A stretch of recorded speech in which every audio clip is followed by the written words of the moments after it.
That's why I'm doing the pool exercises and everything. So I was doing the pool exercise and I got a little frustrated, more than a little frustrated, because, you know, I don't know if you complain like, oh God, why me? The pool is crowded, there are kitties everywhere, like, you know, people, either there are people everywhere crowding it, or the gym pool is I'm talking about the different pools I go to. So the gym pool is very small, and that's always like a little tense, you know, because people want to come in your lane and flop around, and sometimes they hit you, and I come away with injuries. I mean, there are more injuries, right? So I don't need that. And there's, let's see, there's that fire truck. Woo! Water Canyon. Thank God. Well, at least that's a good thing that it did not come to my house. You know, this is how I have to look at things. Instead of being bitter and go, oh God, why me? Like ducks were flying into the pool, or they're pooping inside the pool. And I feel miserable because my hands are all cracked from water, and I have to do this religiously. Something that you do religiously is that you do it all the time. And I cannot run anymore. So I have to, well, by the way, it's not good for you. I have to, you know, just remind myself that it's really bad for the joints.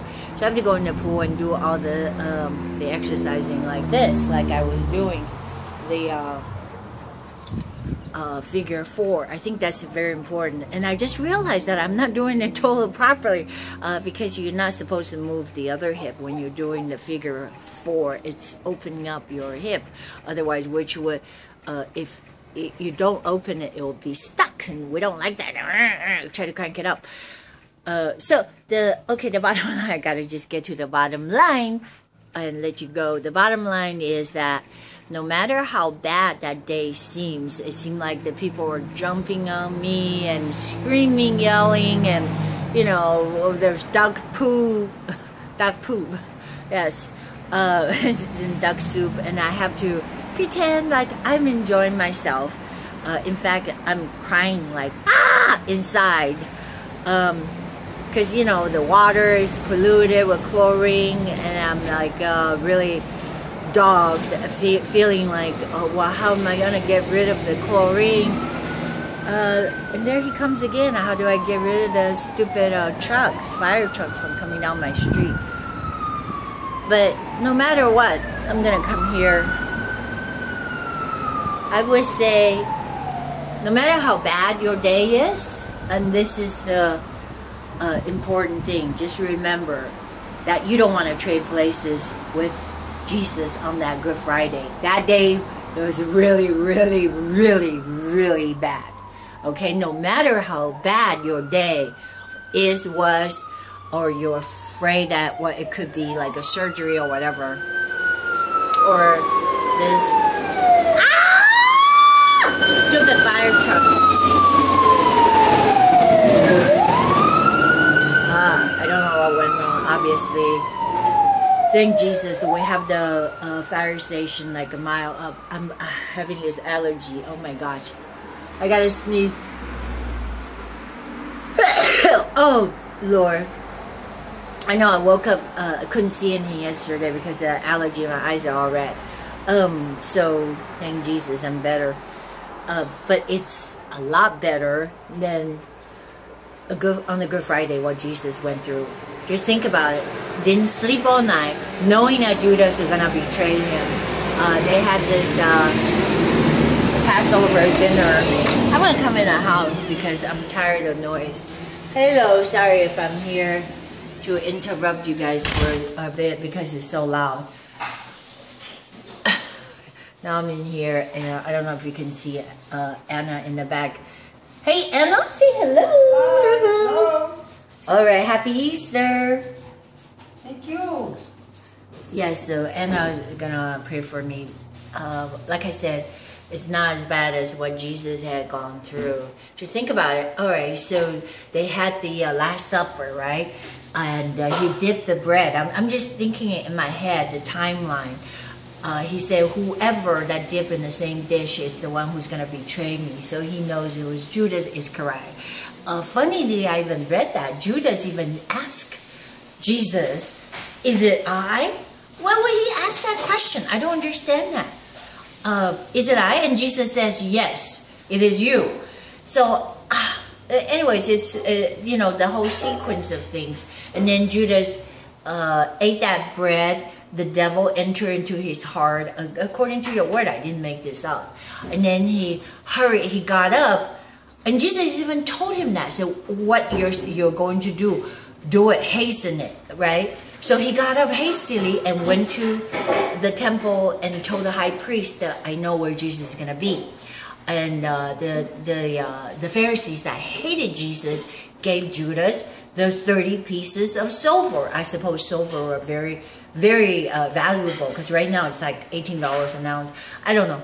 Anyway, so then the high priest went to look for him with these soldiers that with fire torches, because Jesus went to the Garden of Gethsemane, and that's where he prayed.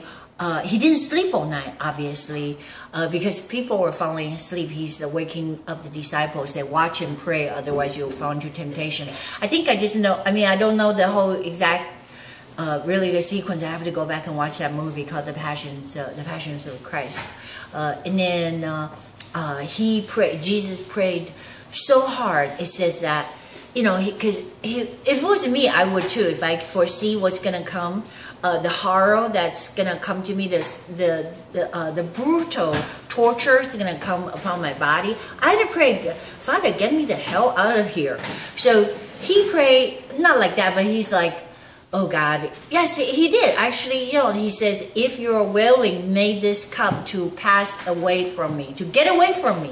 So he's saying, get me the heck out of here, Father. And he kept saying that. And then, he was in such an agony, it says he bled blood. He sweat blood. I suppose you can sweat blood. I seen an actor do it because he was so into the character, the blood was coming out of his nose. And he was in such an agony. I'm talking about Jesus now.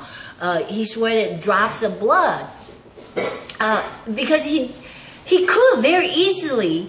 Well, your flesh, right? Your flesh says, I don't want to go through that. I don't want to have the so-called the Romanic, what do you call the cattail or the lead whips that's gonna gouge his flesh, right? Because every time they whip you, this is how the Romans love to torture folks. So when they will smack you, all your flesh are coming out, flying, all over the place where's your blood, but you're not gonna die. It's gonna be such an excruciating pain.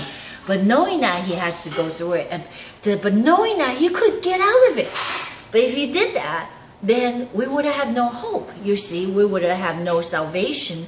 We would have all gone to hell because we would have to pay for our own sins, which is death. The wages of sin is death. There's a wage for sin, is death. But without what Jesus had gone through, we would have all died and go to hell and pay for our sins. That's why that when I saw that one man play Barbarian, it really shook me up because at one point, this is talking about Roman traditions, that they believe when children were born, that one day they're gonna go to the other side. I forgot, it's the asylum or whatever you call that. So they had the coin that tied around his neck. They believe that when you get to that side, when you're in the so-called the Neverlands, you're gonna give the guardian that coin, and he was gonna let you pass to the other side, meaning you'll get to live instead of being in hell. So that belief, or the fear of the second death, it's been prominent throughout all history. I think that we all know that. But what I was saying is that was incredible what he knew, Jesus knew that what he was going to go through. Okay, that's where I'm going to stop right now. What was I talking about? Yeah, YouTube, it needs 10,000 views. Let's see what happens. And if that's, they said they just came up with this new deal. If that's another form of scam, not sure, but let's see.